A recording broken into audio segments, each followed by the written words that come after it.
Hey, everybody, it's Tommy Canali, and welcome back to Before the Lights podcast, the show to find out how those in sports, music, and entertainment made their mark. Joining me today is a former MLB umpire who retired in 2017. He worked in the American League from 1986 to 1999, officiated in both leagues from 2000 to 2017, and was a crew chief in 2001. He worked in 3,897 total games, 91 postseason games, 3 World Series, 3 All-Star games, 6 League Championship Series, and has 90 ejections to his credit. He was the second most tenured umpire selected to work in the 2014 opening day in Sydney, Australia. He spent 37 years in professional baseball. Please welcome to the show, Dale Scott. Dale, how are you, my friend? I'm doing great. How you doing, Tommy? Doing well. I want to say thank you to Bob Delaney for the connection. Bob's a former guest, a good friend, and glad he got you on the show. I said to him recently, hey, baseball season's coming around. I'd like to get a former MLB umpire. He said, give me 5. Bobby's a great guy. Officials, no matter what sport, we're kind of in the same fraternity. Yes. Dale, when I say AAA Eugene Emeralds, what's that memory bring back to you? Oh, wow. That brings back a lot. Growing up, I loved baseball. That was my favorite sport. It was obvious I was going to be first baseman for the Dodgers. That was predetermined. Then I realized I couldn't throw, hit, run, or field. And so that kind of cut that short a little bit.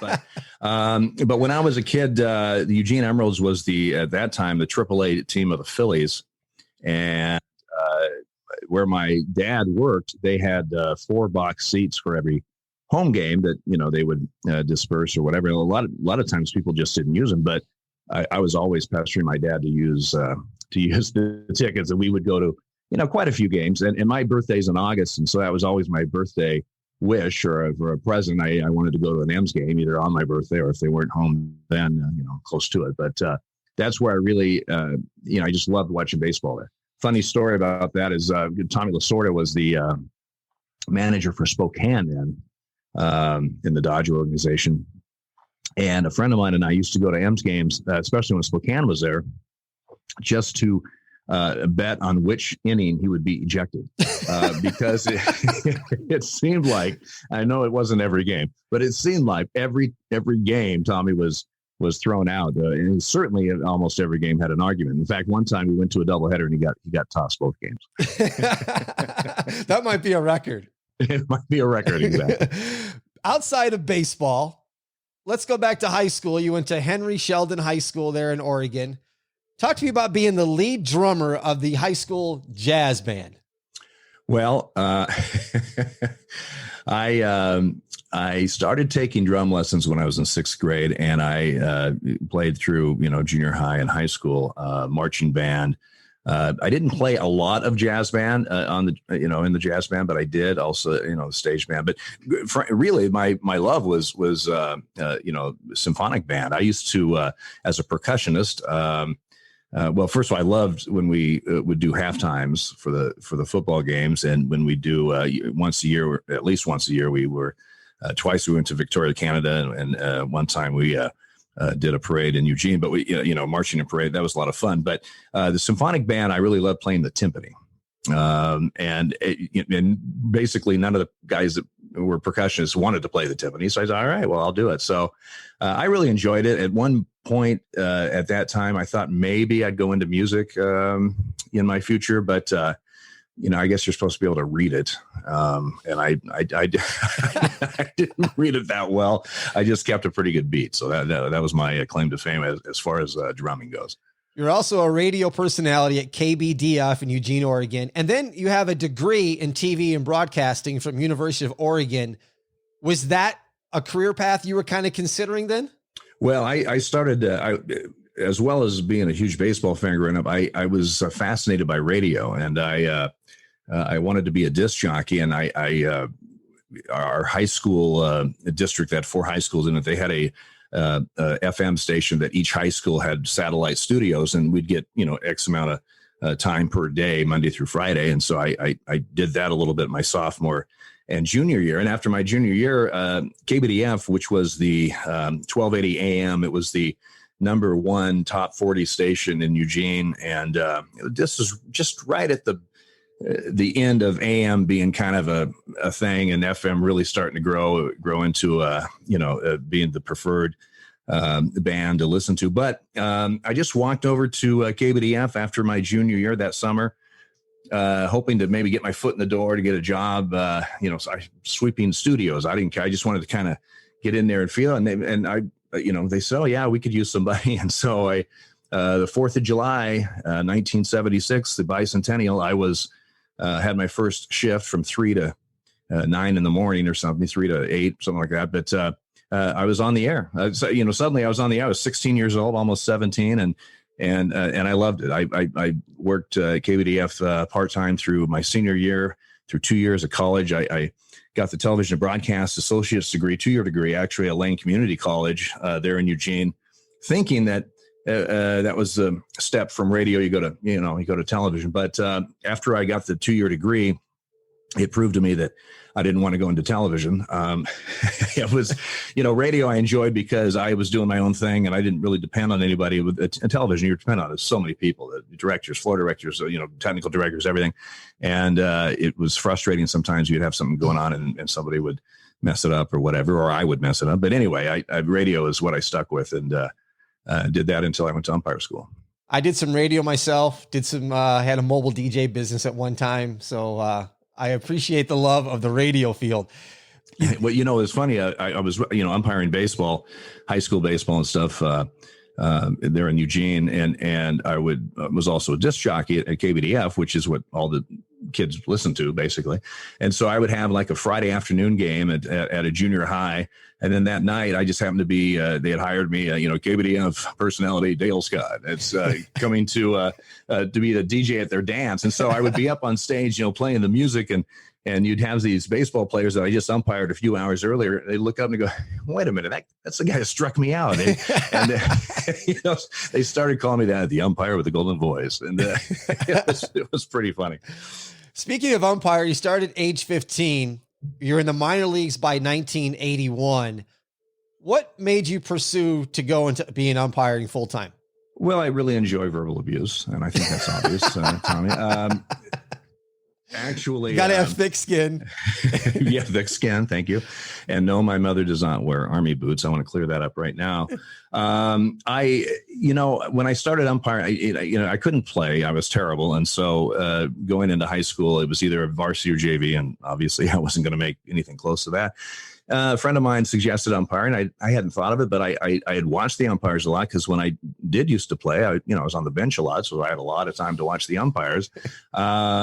And I thought, that might, it's a way to stay involved in baseball at age 15. Maybe that'd be fun. Well, I started doing it and I loved it. I just really enjoyed the challenge to it. I enjoyed, every game is different. You never know what's going to happen. And I excelled at it. I also started basketball and football when I was like 17 and 18. So another friend suggested umpire school, and I thought, that'd be kind of interesting. It would be a chance to really perfect this craft, so to speak. And I would come back to Eugene after school, and I'd have my assignments would be much better because I've gone through umpire school and stuff. I knew that there was a possibility that I could get a minor league job and get into professional baseball. That's the only way you can, is through umpire school. But I really, my goal was just to go through the school, become better, and then move on.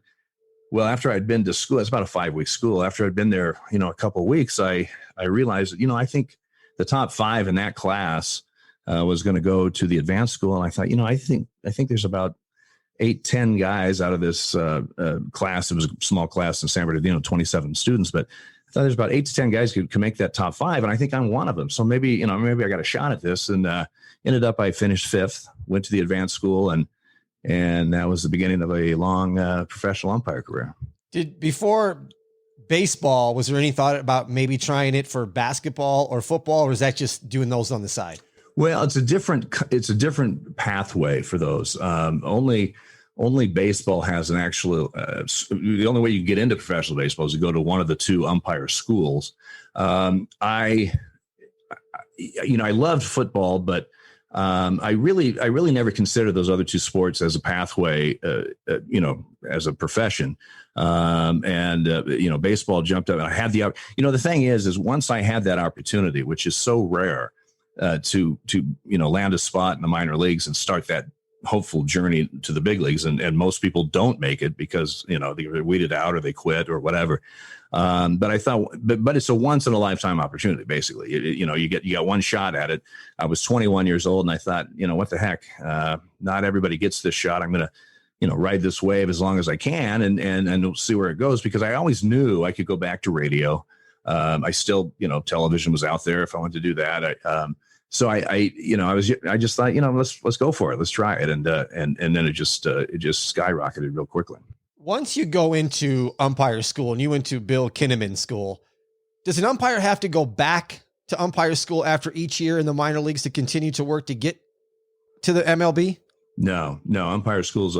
Now in the minor leagues, that, if you're a prospect or, they, basically you pencil out pretty high in their, as they evaluate you through the year, you'll go to a instructional league, which is in the fall, or you go to the fall league, which they didn't have back when I was there, but they have a thing called the fall league now. Those are for, real prospects. I did go to winter ball. I went to Dominican Republic 2 winters in a row to work winter ball down there, which, is a whole different show, Tommy.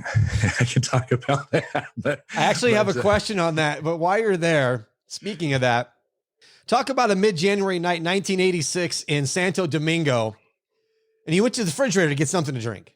Yeah, yes. I didn't. There was 4 of us American umpires that were down there in a 3-bedroom apartment. This was my second year in the Dominican, and so my second year, I had my own room, and the 2 rookie guys shared a room. Well, I don't know, 2, 3 in the morning, I hear a blood-curdling scream in the apartment. And of course, come flying out of my room. And Steve, one of the guys there had, gotten up to get a drink of water, some thirsty in the fridge, and he didn't really turn on the light.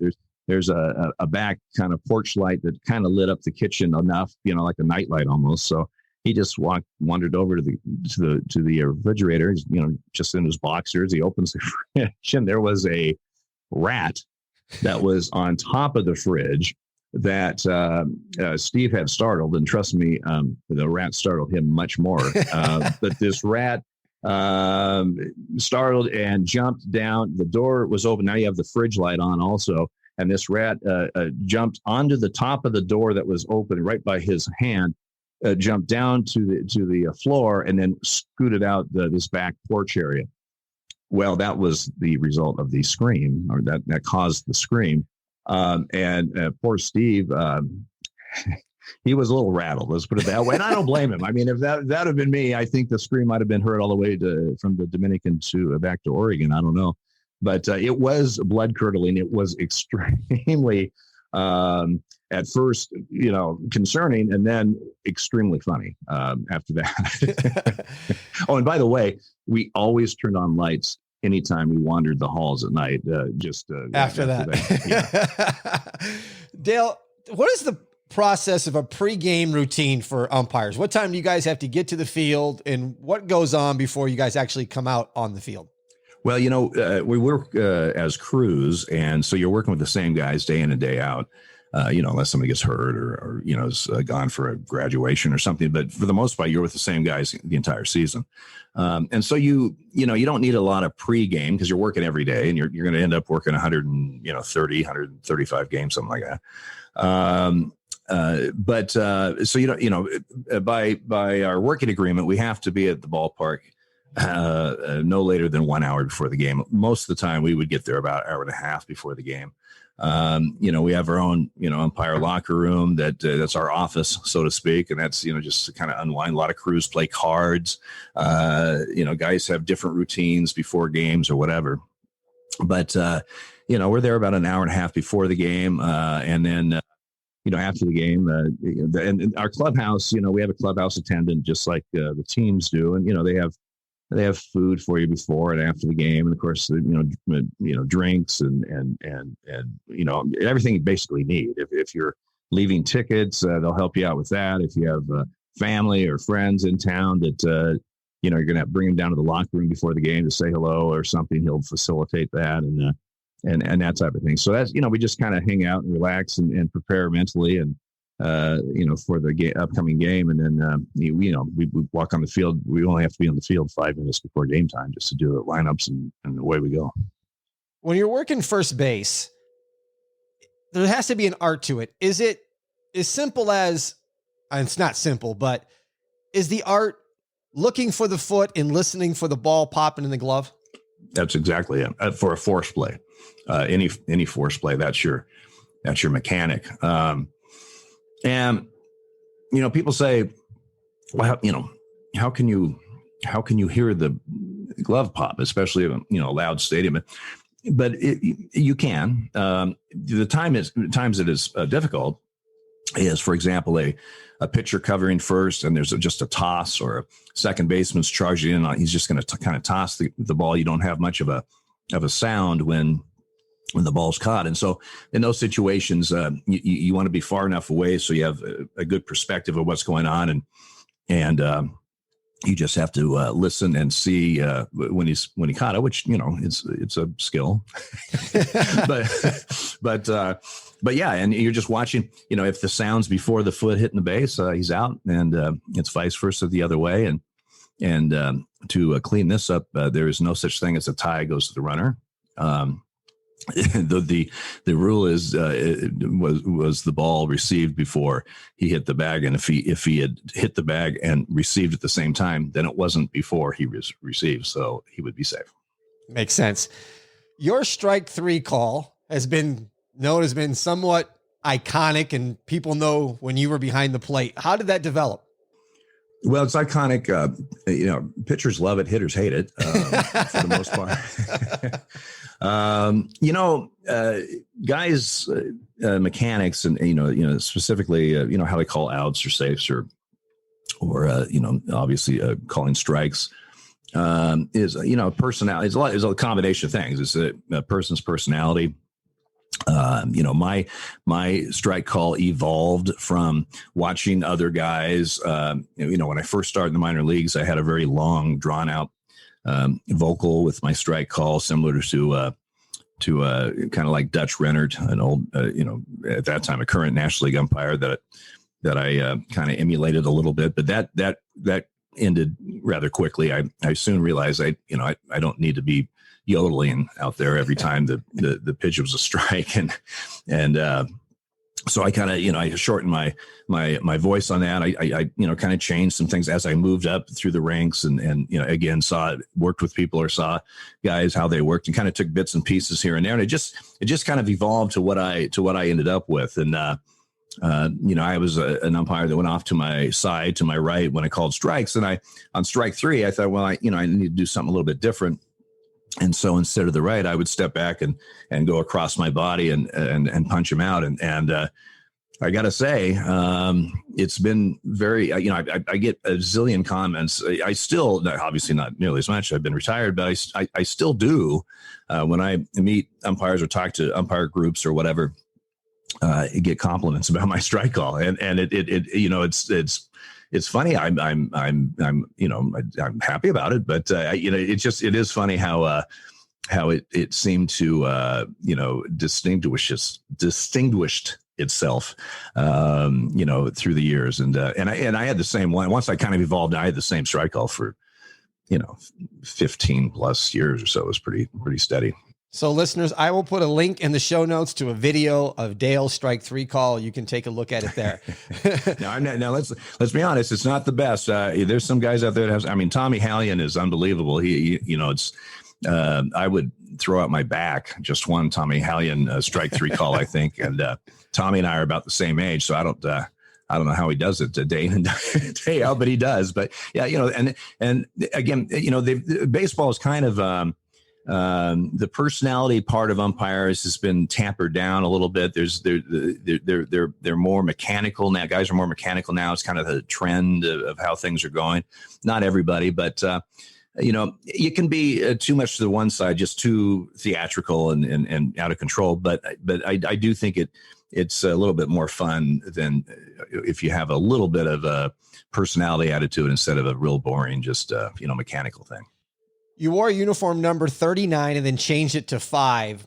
Was either number significant? And 5, I see, is also in part of your email address. And you mentioned you were top 5 in the school. Is there a correlation to that? Well, the 39 was when I was just assigned to me when I was hired. And of course, you could have given me a 939. I would have been thrilled. But at the time, it was just the American League umpires and the National League umpires. In the American League, we only had 32 full-time staff, and I was 39. So that I was a little bit confused and concerned about that. After my second year, Marty Springstead, who was the umpire supervisor for the American League, he called me in the off season. He said, "Hey, Scotty," he said, "we had some retirements and this and that." He goes, "Some numbers are open." Tim Cheetah, who was number 30, him and I got hired the same day. He was number 38 and I was 39. And he had called Tim first, and Tim took number 4, which was open. And Marty said, "Well, we got number 5. Do you want to go?" "Yes." He barely got out of his mouth. I said, "Yes." He goes, "Well, why so quick, Scotty?" And I said, "Well, a couple of things, Marty." I said, "First of all, my sophomore year, my second year in the big leagues, was my worst by far. I struggled, and it was almost like my rookie year should have been, as far as taking some heat. So I figured if I changed my number, maybe they wouldn't know who I was, in the umpire protection program.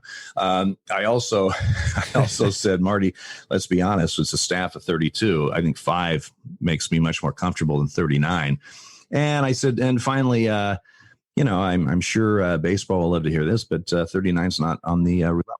And when I'm playing roulette, I can't play my number." He said, "Well, that's great, Scotty. With all the gambling issues in baseball or whatever, you're telling, I can't wait till I tell Dr. Brown, the league president, that Scotty wants number 5 so he can be on the damn roulette wheel, crying out." 1985 was your MLB debut, August 19th, Kansas City versus Detroit. What do you recall about that game besides maybe some nerves, excitement? Well, it was, I was excited as all get out. A lot of times when you're in AAA and you get called up, it's a emergency thing. A guy gets hurt on the field or something, and you'll get a call and say, "Hey, you got to be in Detroit tomorrow. There's a game tomorrow, and this is 10 o'clock the night before or something."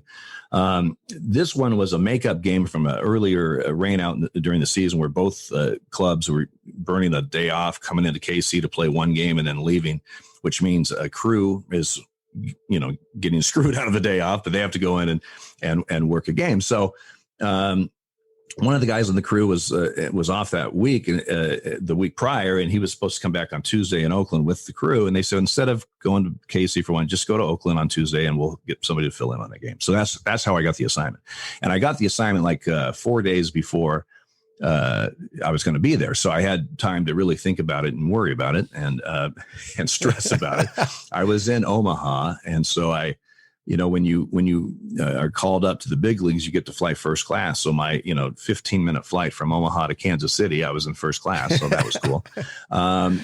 But I was excited as all get out. I was told it's just a base job. It's just one game. Just bring your base stuff. And so when I was working with Jim Evans, was the crew chief.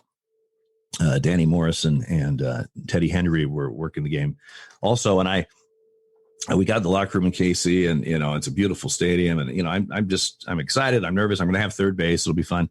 And I started to put on my like the t-shirt I wear under my uniform shirt, and Jim Evans, very dry sense of humor, Jimmy goes, do you always wear your t-shirt backwards? And I put my t-shirt on backwards because I didn't even notice, because I guess I was nervous. I didn't, miss a beat. I said, "Yeah, of course, Jimmy." I put on back. I set the trends. This is what we do nowadays. Of course, I felt like an idiot, and I switched it up. But I was very excited. I had 2 calls the whole game. The game actually went extra innings. I think it went 10, maybe 11 innings, and I thought afterwards, and the next day I'm flying, coach back to my 15-minute flight back to Omaha. But I always, I thought if I never make it to the big league, I never get a contract, at least now I can say I worked a big league game. And, and that was very exciting. You went full time in 1986. Do umpires get rings for working World Series? First full season was 86. And then 98, I worked the Yankees Padres. That was the year the Yankees won like 7,000 games, and they swept the Padres in 4. I had game 3, the first game in San Diego behind the plate. And at that time, the American League had a red shirt you could wear, which the National League guys hated and most of the American League guys hated, but I wore it every time I worked the plate. So I was the first ever to wear a red shirt in a World Series game. There was only one other guy after that, was Darryl Cousins, like the next year or whatever. Yes, we do get a ring. It's not the team rings are, bigger than your fist. A lot of times they're huge. The umpire ring is much smaller, but very significant, very beautiful. And it's certainly, just like a player, when they get in these games, obviously they get paid well and all that stuff. You always hear, I want the ring. I want to get a ring. I want to have a ring, and not the National League champion ring, which you get as the loser of the World Series. If you're the National League team, they want the World Series ring. And so again, as an umpire, that's something that you strive for, to get that at least one World Series ring. And I had that opportunity in 98. It was very exciting. What kind of communication goes on between umpire, catcher, batter? Well, it depends. It depends on the umpire, but also on the catcher and the batter. I mean, some guys are talkers. Some guys rarely say anything. I had a tendency not to talk a lot. Which, listening to me now, you're probably shocked about that. But I just, some guys talk more than others. Some catchers, Bob Guerin, who is now bench coach, I believe, for the Dodgers. But he used to catch for the Yankees way back in the late 80s, and he was a talker. I mean, Bob would talk. I mean, he talked. I mean, he just talked. I mean, a lot of times it had nothing to do with baseball. He would just talk about something. And I remember one time Richie Garcia, my crew chief, he, after a pretty intense game, we're back in the locker room, and Richie goes, I had to tell Guerin just to shut up about the 5th inning. He goes, I'm trying to focus here. I said, will you just not talk? I mean, and sometimes it's just stupid talk. Certainly there's the times that it's not stupid talk. They're not real happy with your judgment on pitches or whatever, but it just really depends on who it is and the circumstance. You have some notable games, and I'm going to read off some. I'm going to ask you a question on 2 of them. May 30th, 88, you were the last person to eject Billy Martin after he threw dirt on you during a Monday night baseball game. July 1st, 99, you worked home plate. Andy Hawkins, again for the Yankees, tossed 8 hitless versus the Chicago White Sox and lost. Game 3, the 2001 World Series, where President Bush threw out the first pitch. June 7th, 2007, worked first base when Curt Schilling's no-hit was broken up with 2 outs in the 9th. One of the games I want to ask you about is you worked your 3,000th game on your 50th birthday on August 14th. That had to be pretty cool. Well, it was. I mean, 3,000 is a pretty significant number for an umpire. There's, I don't know the number, but there's, just a few guys that have worked 3,000 and even less that have worked 4, and only, I think, 2 that have worked 5. And it just so happened it fell on my birthday, and I was behind the plate. I didn't change the rotation to make sure that happened. It just happened that way. Now, it wasn't supposed to. I was supposed to have third base that day, but about 2 weeks earlier, give or take, we had a rain out, and that, of course, the rotation was then delayed one game. And so that bumped it up to where my 1,000th game would be on my birthday and I would be on the plate. So that just happened to fall into place. But it was pretty special to make that. And quite frankly, in 2017, I got hurt. My last game was in Toronto on April 14th. That season, if I had stayed healthy, I would have worked my 4,000th game. Sometime it was like mid-September in San Francisco, and I was looking forward to that because, again, that's a milestone for an umpire that hasn't been attained by a lot of people. But unfortunately, the baseball and my head had a different idea. What was the longest game you were ever part of? Well, the longest I ever part of, I was at third base. It was Pittsburgh at Atlanta. Jerry Meals had the plate, went 19 innings, 6 hours and I think 39 minutes or something like that. The longest game I had behind the plate was 1992. My first play game of the regular season. It was Boston at Cleveland at the old Cleveland Stadium. It was a day game that turned into a night game, 6 hours and 30 minutes. It also went 19 innings. And then we had a scheduled doubleheader the next day. So that was a thrill. The next game I want to ask you about is Game 5, the 2015 playoff between Texas and Toronto. The seventh inning was completely out of control. It may be one of the longest innings ever. It was forever. If you would talk a little bit about what you recall about that crazy inning. Wow. Well, it's a Game 5 in the divisional. The winner moves on, loser goes home. I'm on the plate. I'm the crew chief. It's in Toronto. Obviously anytime you have a Game 5 in a 5-game series, it's huge. And if someone had told me right before I left the locker room to go to work that, by the way, Dale, you will have a rule you've never seen before. You will have several work stoppages because people are throwing stuff on the field. You'll have several, 2 or 3 times the players will all, leave the dugout to brawl or attempt to. You'll have 2 ejections and you'll have a protest. I would have probably said, I think I'm good. I'm going to stay here. I'm not going to go out there.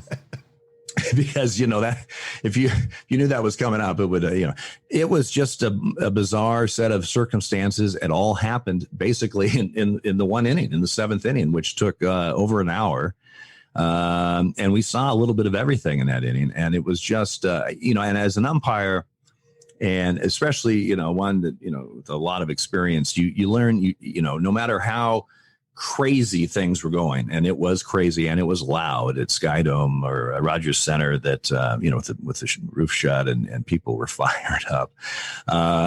You got to remember they're hockey fans, so hockey fans watching baseball, so maybe a little bit different mindset. But you just need, when you have a situation like that and a manager that wants to protest, and you just need to take things very slowly, one step at a time, and not rush yourself and not compound anything with a mistake or whatever. So, you just trying to, with all the noise, and you just kind of block it out and deal with your partners and the managers and the people there on the field, which are the only ones you're really concerned about. Although dodging batteries and bottles and things was kind of a thrill. And just go through it. I just remember walking off the field when that game was over, and just, it felt like a ton of bricks had just lifted off your shoulder. I mean, it was very intense. And it was in Toronto, they won back-to-back World Series in the 90s. And of course, that was huge highlights for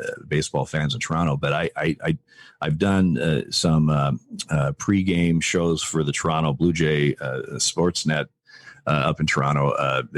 When umpire things come up or whatever.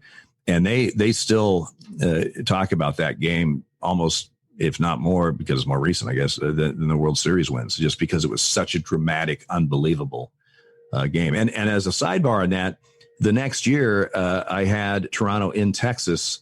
The second and last time they played for the year was in May, and they were still a little peeved about Batista. And so about the 7th or 8th inning, a huge brawl, one of the best brawls I've ever been involved in, happened, and I got to be on the field for that too. So, count my lucky stars. What was the call that you had not had that happened in that inning? Well, there was a runner at third and tie game in the top of the 7th. Be honest with you, I don't remember how many outs. I think it was less than 2 outs. But anyway, the catcher, Russell Martin for Toronto, just to, how many times has a catcher received a pitch and thrown it back to the pitcher? Millions of times. Hundreds of thousands of times he's done that. And this particular time, the hitter for Texas, a left-handed hitter, he had taken a pitch and he was just standing there, not doing anything. He wasn't putting his bat out in front. He wasn't in front of the plate or doing anything that he shouldn't be doing. And Russell Martin, caught the pitch. He's throwing it back, and it hit the butt of the bat of the hitter and ricocheted down the third baseline. The runner at third immediately broke when he saw that. The Blue Jays, this left-handed hitter, the Blue Jays were in a kind of a shift. So Donaldson, their third baseman, wasn't in his normal position at third. He was more like in a deep shortstop kind of position. So there's nobody even close to getting the ball as it on that artificial turf as it scooted down. The runner scored, and at first, I'll be honest, I had, because you see it so often, I had screwed it up with a rule that we had earlier that year about a strike three that's not caught, and the hitter unintentionally touches the ball as he's walking toward the plate or toward the dugout, and the ball's dead, and no runners can advance in this and that. So when I first happened, I put up my arms for timeout, kind of thinking of that rule we just had about a month earlier or so in Milwaukee. And it was right after I put my arms up and called time as the runner's coming across and the ball's, still rolling.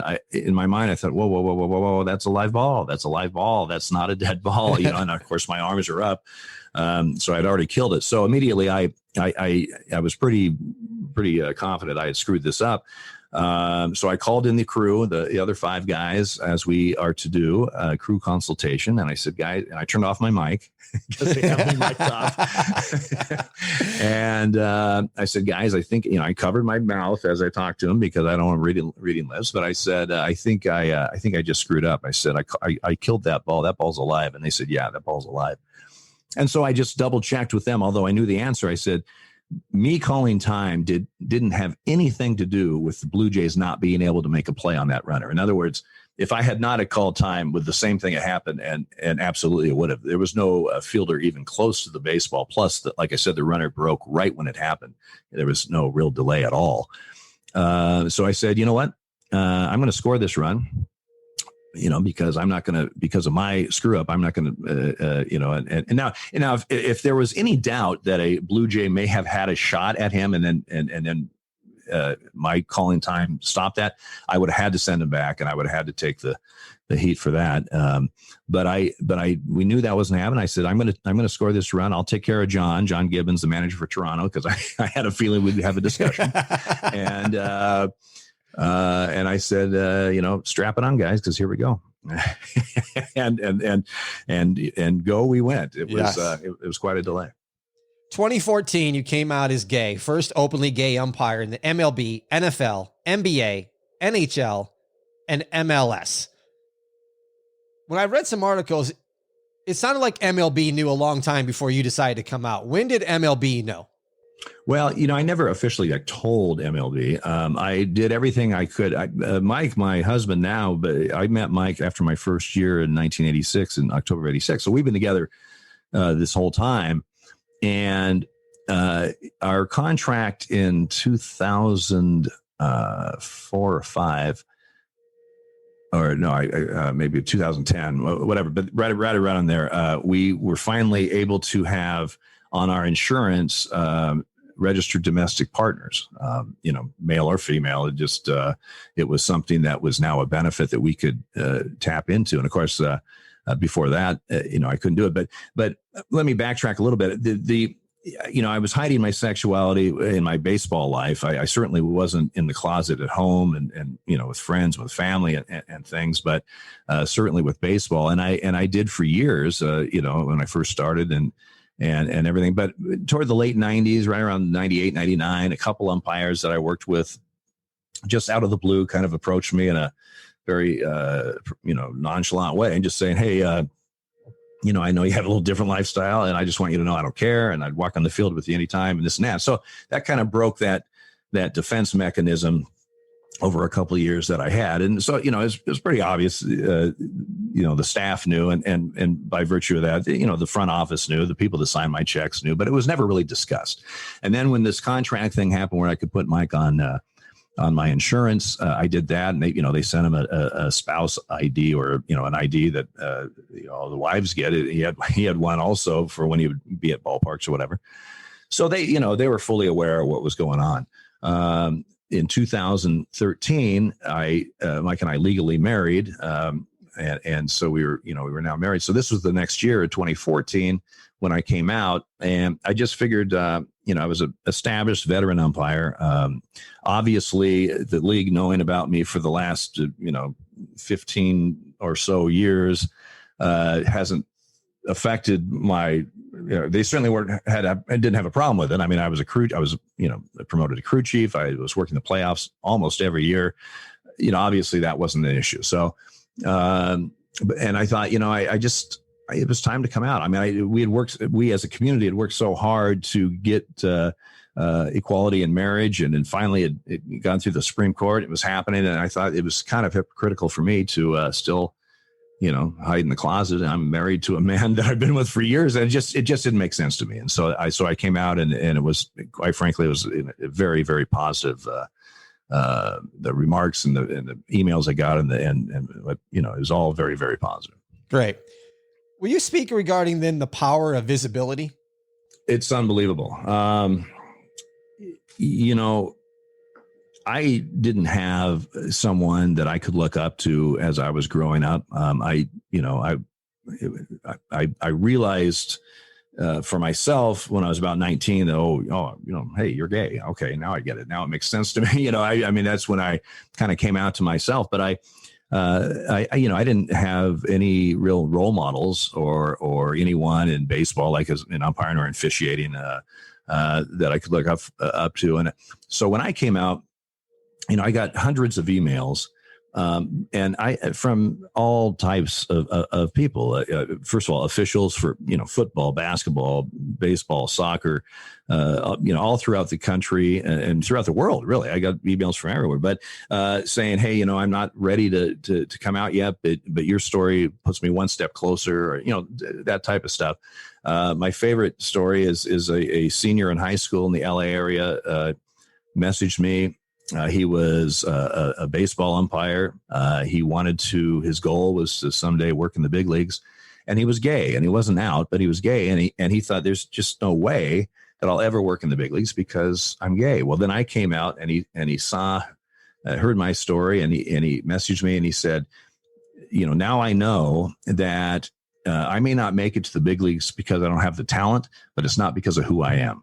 And that was, that made everything worth everything right there. Just that, I eventually met him, and we had lunch when I was working the Dodgers, and it was right before he was graduating high school, and that was all well and good. Great kid.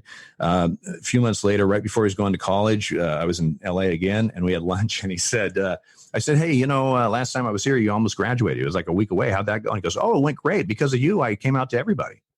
I said, "Oh, really?" I said, how did that go? And he goes, "Nah, not bad. My grandma was a little taken aback, but she got over it." it was, but you never know the power that you have by coming out. There are all kinds of people that I will never meet, but that it touched their lives in some way. And then the ones that I will never meet, but they contacted me, telling me how much it touched their lives. I had parents calling me, not calling me, but messaging me saying, "I'm so happy and proud that this happened. I'm hoping that one day my two daughters will be in a world where this isn't news anymore." I mean, it was messages like that were so uplifting, and it really proved to me that I did the right thing in coming out. And a year later, you're inducted into the National Gay Lesbian Sports Hall of Fame. You're also in the Hall of Honor at Sheldon High School. And then you start throwing out the first pitch at ball games. How did it go from being on one side of the plate, and now you're throwing out the first pitch? Well, it was funny. 2017, I got hurt in April. I never worked again, although I was technically on staff the rest of that year. Technically, I retired on January 1st, 2018. I got a message from Eric at the Dodgers, Eric Breverman, and he said, "Listen, our Pride Night is in June, and we would like you to come and throw out the first pitch." And it was I felt it was quite an honor. I also, it was strange. I've always been an umpire. I even though before I got into baseball, I was a Dodger fan, but I was no fan of any of them now. I mean, that's my job. I was an umpire. Right after that, the gentleman, Greg, from the Orioles contacted me. They were having their first ever Pride Night in Baltimore, and it was about, 3 weeks after LA.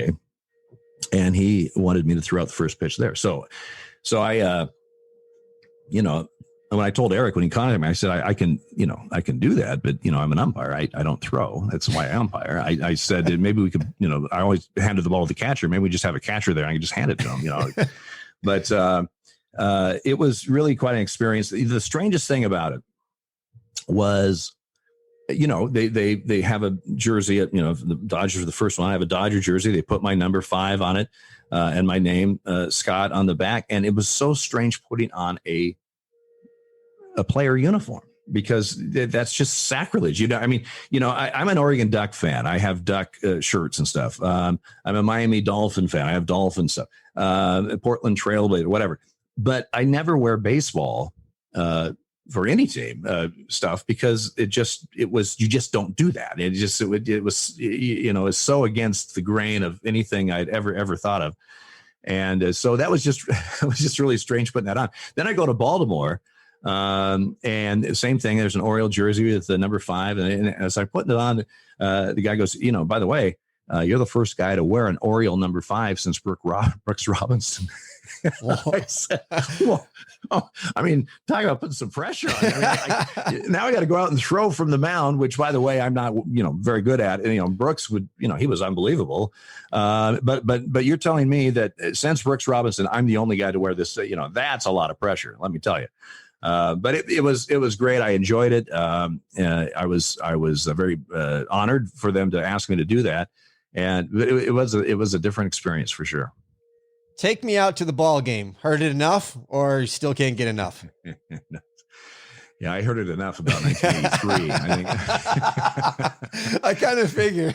37 years in professional baseball. I know there's been more than 38.97 that you've heard that song. I'm like, well, the thing is that I've season tickets to the Oregon Ducks or whatever, but they'll play the national anthem before, and I'll say, man, every time I hear that song, I think I got to work again. I have to go to work. It's like, I guess I can relax. I don't have to do that here. Dale, thanks for taking some time, telling some stories, telling about your journey. I appreciate it. Absolutely, I enjoyed it. Thank you. If you'd like to contact me, reach out to me via email, beforethelightspod@gmail.com. That's beforethelightspod@gmail.com. You can follow us on Instagram @beforethelightspodcast. For show notes, go to the website, beforethelightspod.com, click on the episode page, and you can get the show notes there. Thank you for listening to Before the Lights. I'm Tommy Canale. And until next time, everybody, a salute, a chin chin.